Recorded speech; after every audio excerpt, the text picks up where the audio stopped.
Hey guys, how's it going? Today I want to do just kind of a quick review for you guys on the Mealthy MultiPot 9-in-1 pressure cooker.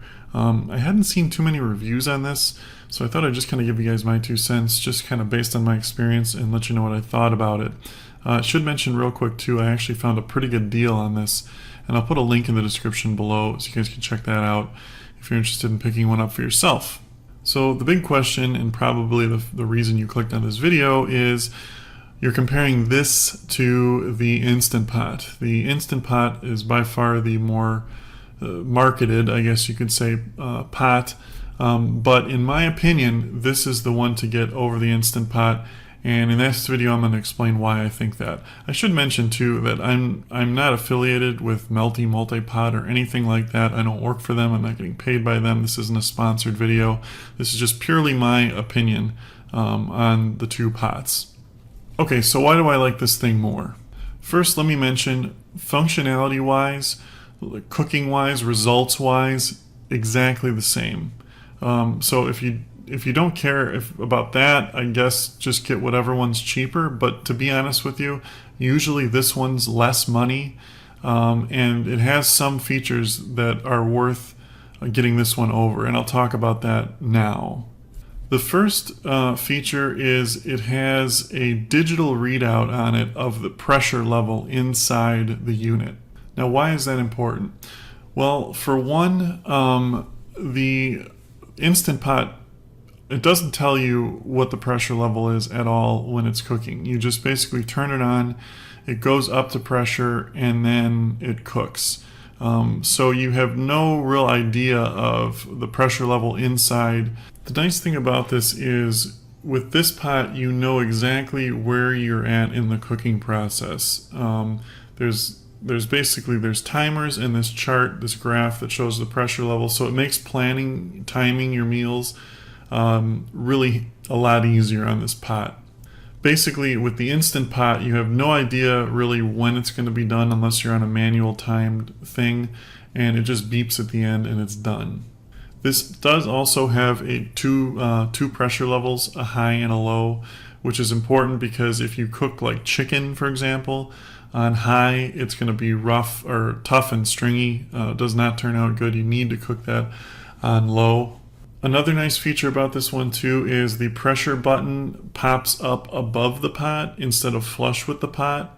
So you can see it from kind of a distance away so you can know it's done, and it's actually easier to get to also. In my opinion too, this has a better computer inside. The algorithm it uses for the pressure cooking seems to be superior to the Instant Pot.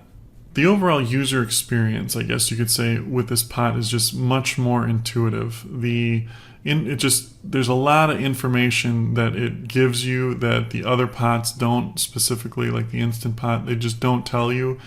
And it just makes using this pot easier. The other thing too, and this is kind of the big thing, is it heats up to pressure a lot faster than the Instant Pot does. That's one of the annoying things about the Instant Pot. It takes about 15 to 20 minutes to get up to full pressure, and it takes, if you don't do a release when it's done, it takes about 20 minutes to come down in pressure. This is about half the time, about 10 minutes and it's up to pressure. So the whole point of getting a pressure cooker like this is to save time. They can cook things much, much quicker. But if you're spending 20 minutes just to get it up to pressure, it kind of defeats the purpose, if you know what I'm saying. So you're going to knock a good 10 to 20, maybe even 30 minutes, depending, off your cooking time with this one versus the Instant Pot.